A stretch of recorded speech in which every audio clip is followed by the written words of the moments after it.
네, 국회의 특수활동비 민낯이 드러났죠. 사용 내역을 밝히지 않고도 혈세를 쓸 수 있는 국회 특활비. 이 돈을 생활비나 아들 유학비로 쓴 의원도 있었고, 노회찬 정의당 의원은 특활비의 절반은 5만 원권 현찰 등으로 밀실에서 주고받았다. 그러면서 특활비를 전액 반납했다고 밝히기도 했죠. 당장 이렇게 전면 폐지해야 된다는 여론이 지금 문자 게시판에 쏟아져 들어오고 있습니다. 혼란스러운 정치권, 정치 고수의 시원하고 명쾌한 사이다 같은 일침을 들어오는 고수 사이다 시간입니다. 박찬종 변호사 연결해서 정치권 현안에 대한 묵직한 분석 들어보죠. 박 변호사님 안녕하십니까? 네, 안녕하십니까? 네. 국회의 특수활동비 내용이 처음 공개가 됐는데 특수활동비 이거 필요한 겁니까? 어떻게 보세요? 국회의원을 오랜 세월 지낸 사람으로서 네. 국회에 부정적인 이런 뉴스가 나오면 이게 민망하기 짝이 없어요. 마치 제가 저질러 놓은 당사자 아닌가 하는 이런 자격지심도 생기고. 근데 저는 그러니까 네. 14대까지만 국회의원을 했기 때문에 벌써 20년이 지났는데 제가 국회의원 현직에 있을 때는 특활비라고 인지될 만한 게 없었다고 생각합니다. 오선 지내시는 동안 특활비가 없었습니까? 그 당시에는? 아니, 없었던 건 아니고 아마 있었던 것 같은데 네네. 그 존재가 알려지지 않을 정도로 아마 아주 제한적이었던 것 같아요. 왜 그런가 하면 그때는 이번 비서보좌관 수도 4명밖에 되지 않았어요. 4명. 예. 그러니까 이제 국회 운영도 굉장히 가난했죠. 경제 규모도 그렇고 그러니까. 지금은 이번 보좌관 수도 뭐 9명에서 뭐 인턴까지 합하면 10명도 넘는다고 하는데 그 예산 규모 확대에 맞춰서 국회의원들이 이제 행정부 예산 자꾸 늘어나니까 그게 슬며시 자꾸 증가시키다 보니까 그런데 이번에 문제된 것은 2011년부터 3년간이거든요. 그렇죠.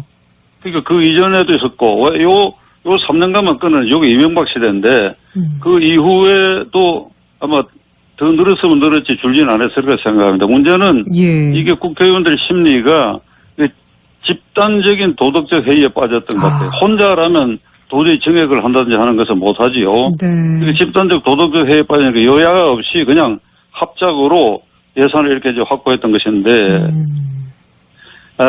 특활비를 완전히 없애야 되느냐? 그건 좀 아닌 것 같아요. 예를 들자면 폐지를 해서는 안 된다. 그러니까 몽땅 없애버린다. 노회찬 의원 주장처럼. 그러면 듣기는 시원한데 그러면 이제 국회 상임위원회별로 회의를 하지 않습니까?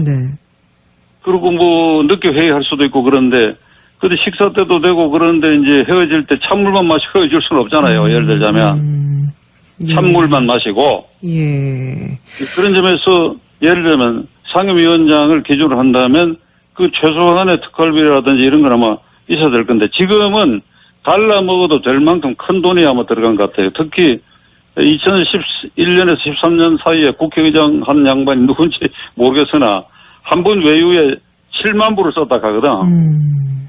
7만 불, 7천만 원. 7천만 원.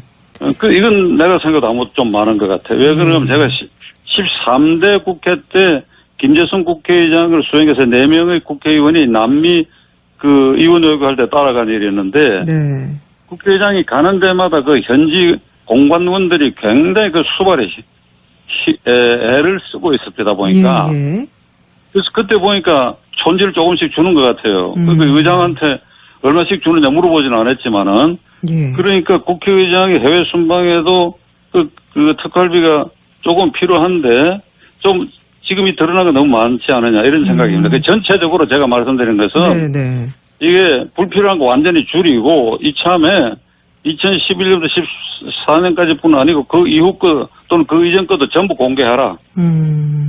그러고 나서 새롭게 꼭 필요한 부분은 새로 산정하라 이렇게 말하고 싶습니다. 그런데요, 국회의원들 만나서 이렇게 밥 먹고 뭐 또 해외에 나가서 또 그쪽에서 쓰는 비용들 이런 거는 또 따로 뭐 의정활동비, 업무추진비 뭐 이런 경비가 다 있지 않나요? 이 특수활동비라는 거는 정보활동, 안보활동에 쓰라고 책정된 예산 아닙니까?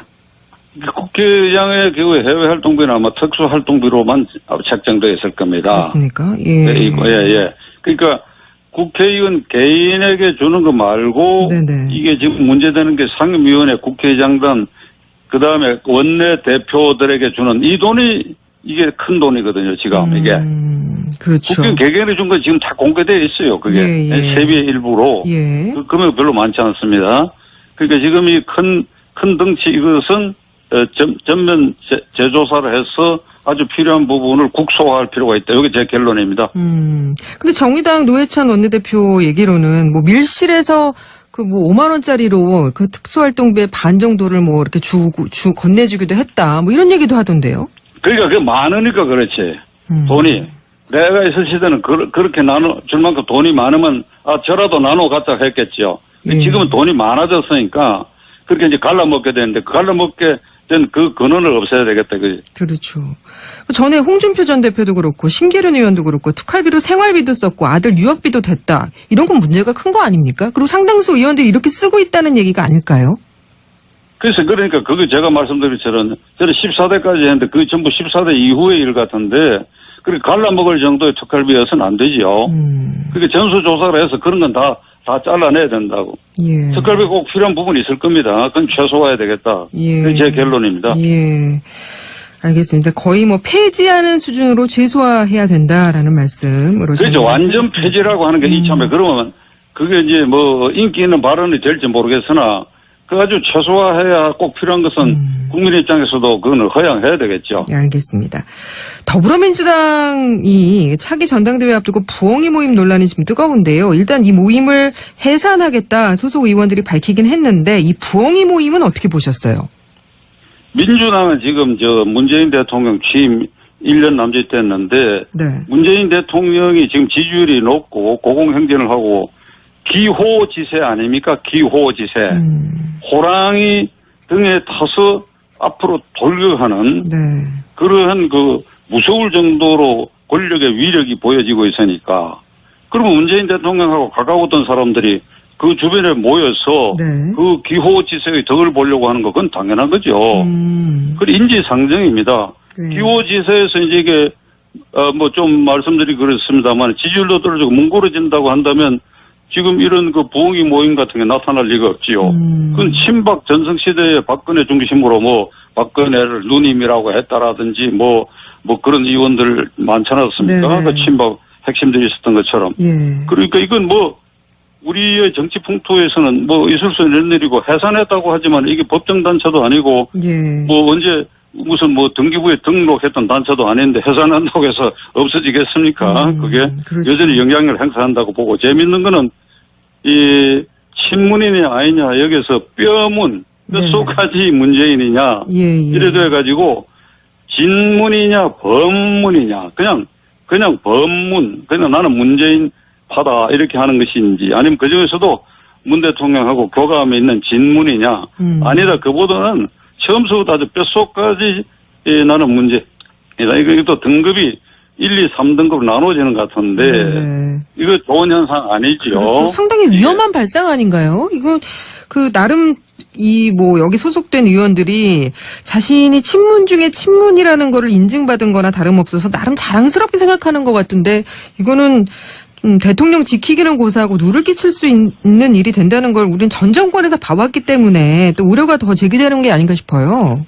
내가 말씀드리기 민망한데 이 정권만 그런 게 아니고 과거 역대 정권에서도 그렇대. 대통령하고 가깝다고 한다면 네. 많은 혜택이 주어집니다. 눈에 보이지 않는 많은 부스러기들이 다 떨어져요. 네. 저 사람이 대통령 가깝구나. 이렇게 되면 그게 여러 가지 청탁도 들어가고 무슨 다 교감이 들어가고 그렇게 해서 돈도 생기고 다 그런 것이죠. 그러니까 다 이렇게 움직이는 겁니다. 그건 당연한 것이고 예. 이걸 없앨 수 없을 것입니다. 두고 보십시오. 부흥이 모임에 참여했다고 하는 40여 명, 이 사람들의 힘이 이번 전당대회에 결정적으로 영향을 줄 것이다. 그러나 이것은 굉장히 위험하고, 네네. 그리고, 문재인 대통령으로서는 이거 굉장한 부담이에요, 이게. 권력은 부패하기 마련이고, 그건 동서고금을 막론하고, 권력은 반드시 부패하게 되어 있습니다. 그리고 네. 절대 권력은 절대로 부패하는데, 절대 권력이라고 하는 것은 지금 말씀드린 것처럼, 기호지세로 달리는 아주 지지율이 높은 네. 이런 대통령의 측근이라고 이렇게 자부하고 인정된다고 한다면 거기에 엄청난 부작용 보통 권력이 아니라 절대 권력이 되는 것이니까 예. 당연히 부패가 따를 수도 있죠. 그런 점에서 나는 전당대회에 영향을 미친다 이런 것보다도 네네. 문재인 대통령이 그런 점에서 대통령이 혼자서 잠 안 자고 내 주변에 부정부패가 있느냐 하는 것을 살필 수는 없지 않습니까? 제도적으로 뭐 여러 사등기관도 있고 하지만은 그는 근본적으로 이러한 모임의 성격이 문재인 대통령에게 지속적으로 부담을 주기 때문에 여기 대통령이 어떤 단호한 결단이 있어야 될 것이다. 네. 단호한 결단이 있어야 될 것이다. 단호한 결단이라는 거는 어떤 게 있을 수 있을까요? 아니 대통령 입으로 공개적으로라든지 절대 용납하지 않겠다라든지 내가 당선될 때까지 크게 기여한 내가 인간적 정리는 인정하지만은 네네. 그걸로 말미암아 가지고 무슨 서클을 만들고 그렇게 해서 거기서 이득을 노리려고 하고 전당대에 영향을 주려고 하는 것은 절대 용납지 않겠다 이런 언명을 해야 되는데 하기 어려울 거 아니겠어요 그게? 예, 알겠습니다. 자, 오늘은 여기까지 말씀 나누겠습니다. 고맙습니다. 아니 그 자유한국당 얘기 좀 하기로 했는데 그거 빠뜨려버리면 어떡하지? 시간이 지금 안 되는데 하실 말씀 있으시면 예, 간단하게 좀 해주시죠. 자유한국당 관련해서. 자유한국당에 대해서 뭐 질문사항 여러 개인데 예. 뭐 한 가지만 물어보세요. 아, 그러면 지금 비대위원장 인선에 어려움 겪고 있는데 그럼 자유한국당이 지금 계파 갈등 봉합하고 당을 좀 쇄신해낼 적임자를 찾고 있는 중인데 지금 상황 어떻게 보고 계세요? 자유한국당이 지금 천덕꾸러기 취급을 받고 정의당보다도 지지율이 뭐 낮아질 정도인데 거기에 사전에 합의나 협의 없이 그 비대위원장 후보 이름이 올랐다고 알려졌을 때 이게 인기 있는 정당 같으면 아이고 내 이름은 빼십시오 조심스럽게 얘기할 텐데 전부 이러잖아요. 예의 없는 놈들이라든지 말이야 정신 나갔다라든지 이렇게 쳐봤지 않습니까? 그게 그만큼 인기가 떨어진 것인데 자유한국당 문제는 시간이 없으니까 간단하게 얘기를 드리면 이게 개파투쟁이라는 게 중앙당에 집중된 권력 그 정상의 당대표가 있다. 그 중앙집권적 정당의 당대표가 이게 제왕적 당대표, 제왕적. 민주당도 마찬가지예요. 그러니까 공천권과 당론 결정권을 지기 때문에 그 자리를 노리고 싸우게 되는 거예요. 그러니까 이게 개파투쟁이 되는 것이다. 그렇죠. 그러니까 이 개파투쟁을 통해서 당권을 쥐고 공천권을 쥐고 국회의원을 생산하다 보니까 거기에 비주류가 생기고 주류가 생겨서 이걸 정당도 제 기능을 발휘하지 못하고 그리고 국회의원들도 헌법에 규정된 국회의원 본연의 임무를 처받아버리고 지금 112명의 자유한국당 의원들의 머리에는 뭐가 들어앉아 있겠습니까? 당권투쟁, 개파투쟁만 들어앉아 있어요. 지금 경제, 외교 안보가 아주 엄중한 상황인데 그들 머리에 그게 몇 퍼센트 차지하고 있겠습니까? 그러니까 국민의 입장에서 보면 국회의원들이 국회에서 국사를 논해야 되는데 개파투쟁에 몰입되고 있다. 그죠? 그걸 근본적으로 깨는 방법은 제왕적 대표 체제 해체된다. 해체. 이건 헌법 8조에도 위반되는 행위이기 때문에 해체해서 중앙당에는 중앙당 관리위원장 정도로 둬가지고 정책개발이나 당원 정책 조직을 관리하는 사람으로 두고 모든 것은 공천권은 철저하게 지역의 당원과 국민에게 내려보내버리고 그렇게 되면 싸울 이유가 없어지지요. 자기 내가 당선 여부는 지역에 매달려 있으니까 그래서 국회의원 본연의 임무에 충실해서 그 성과를 가지고 지역의 심판을 받아라. 그리고 또 하나는 김종필 총재께서 지난주에 작화하셨기 때문에 상김시대 끝나는데 개파투쟁, 당권투쟁을 통해서 명성을 얻고 대통령 후보도 되는 시대는 이 삼김시대로 끝내야 돼요. 그렇죠? 그건 그 당시 그 시대는 그것이 의미 있는 일이었다. 이거. 군사 독재 정권이 존재했기 때문에 의미 있는 일이지만 지금은 그렇지 않으니까 이것은 박물관으로 보내고 이제는 새롭게 개파투쟁 당권투쟁 없는 시대를 만들어야 돼요. 이건 민주당도 마찬가지예요. 민주당도 지금 당대표 희망자들이 충성맹세하고 있지 않습니까? 이건 헌법 8조에 다 위반되는 행위예요.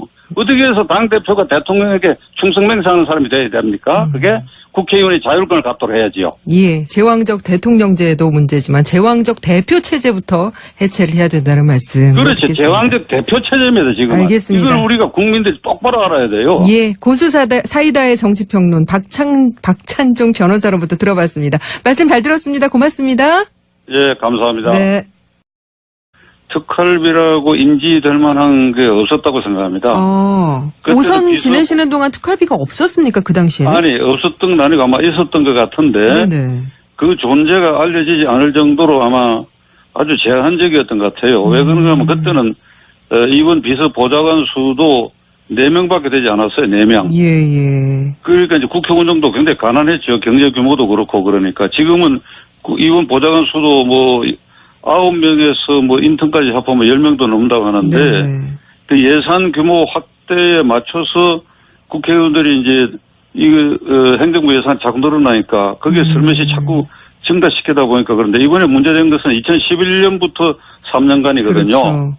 그러니까 그 이전에도 있었고 요 3년간만 끊은 요게 이명박 시대인데 그 이후에도 아마 더 늘었으면 늘었지 줄지는 않았을 거라 생각합니다. 문제는 예. 이게 국회의원들의 심리가 집단적인 도덕적 회의에 빠졌던 것 같아요. 혼자라면 도저히 정액을 한다든지 하는 것은 못하지요. 네.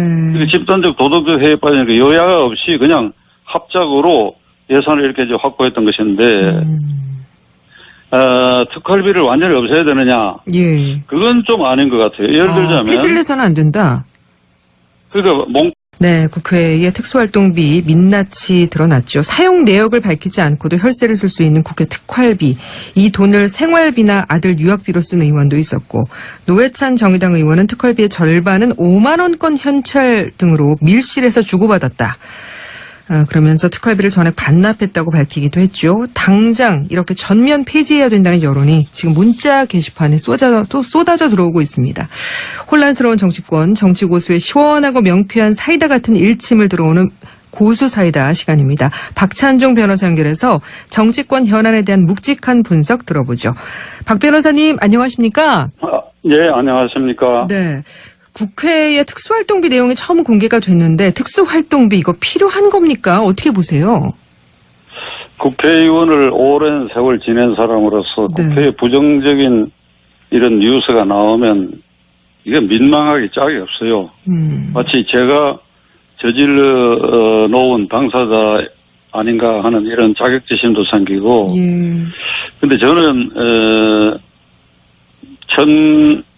그러니까 네. 14대까지만 국회의원을 했기 때문에 예, 벌써 예. 20년이 지났는데 제가 국회의원 현직에 있을 때는 전체적으로 제가 말씀드린 것은 네.